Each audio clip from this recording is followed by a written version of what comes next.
هلا وشلونكم؟ ان شاء الله الكل بخير وزينين ومرتاحين. انا هستوي راجع من العمل مالتنا.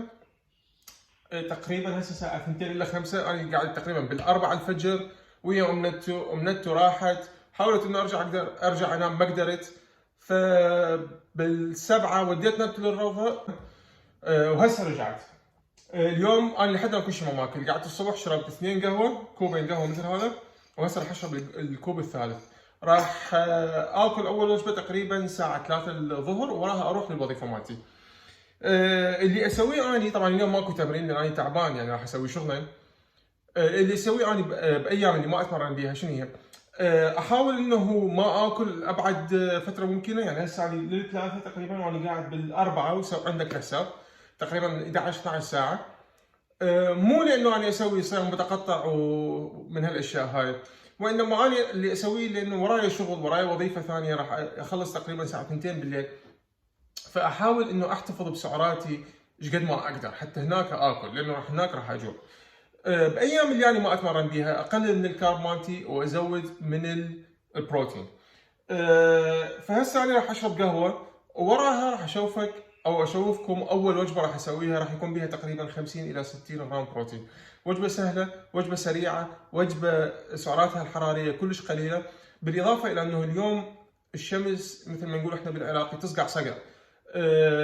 متنا من الحار، جهنم برا. فيعني هي تعتبر وجبه بارده وخفيفه على القلب. بالاضافه الى انه تشبعني فتره كلش طويله بين ما اروح للشغل وهناك همين اكل لي وجبتين. فبالنسبه للقهوه، اني ما عندي ماكينه قهوه، ولا في يوم من الايام راح اشتري ماكينه قهوه. ليش؟ لانه انا اشوف هاي حقيقه مضيعه للفلوس. القهوه مهما كانت ورا فتره، يعني انا جربت هواي انواع، ورا فتره حتتعود على طعمها، حيصير حالها حال الجقاير. شايف؟ او جقاير. يعني الجقاير اول ما تشرب، اول ما تبدي تدخن طعمها مو طيب. تحس روحك انه انت طعم حلقك ابد مو طيب. بس بعد فتره الموضوع حيصير عادي، حتى ما تحس بطعم الجقاير. حالها حال اي شيء ثاني.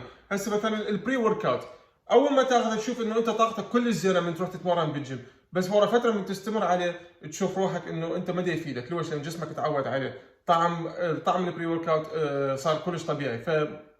يعني حالها حال اي شيء. المهم بالقهوه انه تنطيك الطاقه والتركيز. اني دائما اروح للسوق اجيب اللي يسموها السوبر ماركت براند، يعني القهوه اللي مملوكه هنا عندنا. احنا مثلا عندنا هذا السوبر ماركت اشوفه اسمه كولز. هذا هو يسوي منتجات مالته بالاضافه للمنتجات اللي يستوردوها من برا. فهاي دائما تكون اسعارها معقوله. يعني هاي تقريبا سعرها $4 بها 200 غرام. زين، هاي حتكفيني، او يعني شوف انا ايش قد لحد الان باقي من عندها. هاي تكفيني شهر. $4 شهر كلش كافيه، وانا اشرب باليوم كوبين او ثلاثه. بالاضافه الى انه قويه الى درجه احس قلبي راح يطلع منصدم من القوه مالتها. ف قبل ما اشرب قهوه شربت الكرياتين مالتي. اخذت 5 غرام كرياتين لوز، لانه الكرياتين من ضروري انه تاخذه يوميا حتى جسمك يتشبع من عنده وتشوف نتائج. ف حتى ما اخلي على التعيين، يعني على النظر حقيقه، حتى اكون صريح وياك. هذا كلش كافي. وعندي هنا كتلي المي بمي حار دافي تقريبا ثلث الكوب. راح اشرب هاي لوش حتى ما اجوع منها ساعه، بالاضافه انه حتنطيني الطاقه حتى اقدر اروح بيها للشغل. من للثلاثة ايش راح اسوي؟ عندي لعبه. طبعا انا ذاك اليوم قبل كم شهر اشتريت بلاي ستيشن 4. عمري كله اني ما عندي اي نوع من انواع الاجهزه مال الالعاب، الا من كنت صغير كان عندي الاتاري والسيجا، وبعدين وراها وقفت. فاشتريت بلاي ستيشن 4 من ولد صديقي. والولد الثاني انه طاني لعبه اسمها دايز جون، لعبه كلش حلوه. ما تمل من عندها، وعباره عن زومبي، وانت يعني عندك مهمات لازم تسويها. ما اعرف اذا سامعين بها او لا. فراح العب شوي ولا همينه حتى ارتاح، وبعدين من اسوي الوجبه راح اصور لكم هذا المقطع، فنشوفكم بعدين. هاي اللعبه اللي انا العبها اسمها دايز جون. لعبه كلش ممتعه حقيقه يعني، وانا متونس عليها. واني من اوكي هسه خلينا نجي نسوي هاي الوجبه اللي احنا حكينا عليها بدايه الفيديو. الاشياء اللي حتحتاجها شنو هي؟ واي بروتين، اي نوع يكون واي بروتين ما يهم، انه تكون الكربوهيدرات مالته قليله. يراد لك لبن دائما حاول انه تجيب من هذا اللبن اللي يكون الفات مالته كلش قليل. ليش؟ لانه راح تحصل نسبه بروتين عاليه وكربوهيدرات قليله وسعرات اقل. اي نوع فاكهه، انا مثلا عندي باقي هوايه فاكهه، فهاي عندي هنا حبه عرموط قطعتها بهذا الشكل. عندي هاي مثل الويفر، صار مثل البسكت. زين، هاي للتزيين يراد لك اثنين. محلي صناعي هم يفيدك، واي شيء عندك انت للتزيين. انا عندي هاي مال كيك راح اخلي من عندها. فهنا انا عندي تقريبا 300 غرام من هذا اللبن، بيها تقريبا يطلع 24 غرام بروتين. راح اخلي شويه من هذا المحلي الصناعي، لا تخلي هواي لوش لانه احتمال اذا كثرت من عندي يصير مر.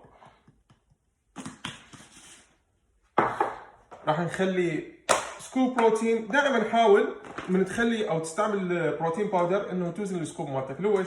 لانه هنا هم قايلين لك انه السكوب هو 30 غرام. فاحنا دائما بناخذ البروتين نترس الشيله ونخلي يجيك 30، يجيك 25، يجيك 50، ما تعرف. فدائما اوزن. راح ناخذ 30 غرام بروتين،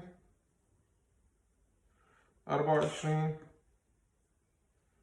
27، 30 ضرب. زين، وخر هذا، نمزجهم كلهم. طبعا صار لي تقريبا 5 ايام ما رايح الجيم، اليوم اول مره اروح. كنت مشغول كلش، التزامات عمل ويا العائله، واكلي ما كان مضبوط، ما كنت ادخل سعرات حراريه كافيه باليوم، ما كنت اكل بروتين هوايه. ف اليوم ان شاء الله راح احاول انه ارجع مره ثانيه للالتزامات مالتي. طبعا انا يعني الدايت مالتي مو كلش مال محترفين، يعني انا ما يهمني اذا اكلت مثلا دجاج او اكلت سمك او اكلت لحم، او اذا مرتي طبخت انا اكل من اكل البيت، عادي بالنسبه لي. ليش؟ لانه احنا بدنا نمارس هاي الرياضه مجرد كهوايه وحتى نحافظ على رشاقتنا. فاذا انا اكلت صدور دجاج او اكلت سمك او اكلت من اكل البيت، المهم انه يكون اكل طيب ونظيف زين وبي بروتين وكارب، هذا كل اللي احتاجه انا. زين، بس هذا ما يمنع انه انا مثلا احاول انه اكل اكثر من وجبه. احاول دائما انه ادخل 3-4 وجبات باليوم يكون بها كارب كافي، بروتين كافي. بالاضافه اذا مثلا قدرت اكل سناك، تفاحه، تفاحتين باليوم، يعني قطعتين فاكهه. اذا عجبتني نستله ممكن انه اكل نستله صغيره. خل اشوفك في شيء. دائما حاول انه لا تحرم روحك من اي شيء انت تحبه او اي شيء انت تحبيه.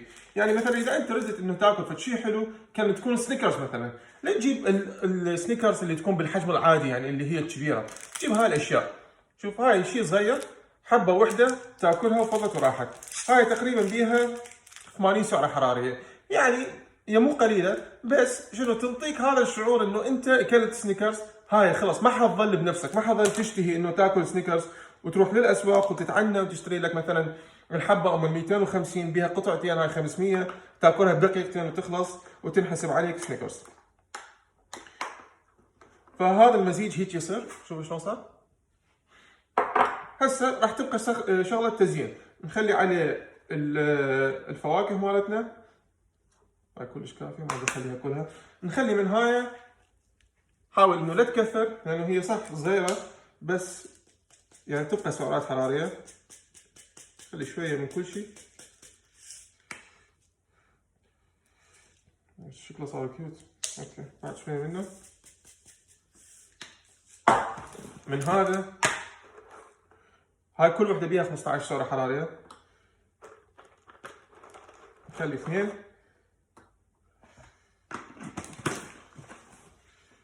هذا صار شكل الوجبه. خلي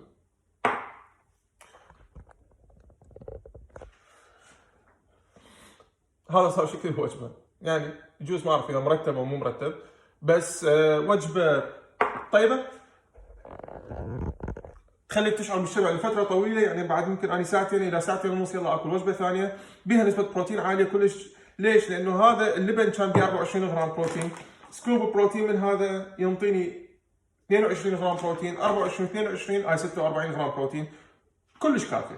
زين، دائما احاول اني انه اخذ 50 40 50 40 غرام بروتين بكل وجبه، يعني ادخل لجسمي تقريبا 180 190 غرام بروتين باليوم، كلش زين كلش حلو. هذا كل شيء هذا الفيديو. جربوا هاي الوجبه، حاولوا نسويها بالبيت، كلش طيبه، وان شاء الله يعجبكم. في مالك.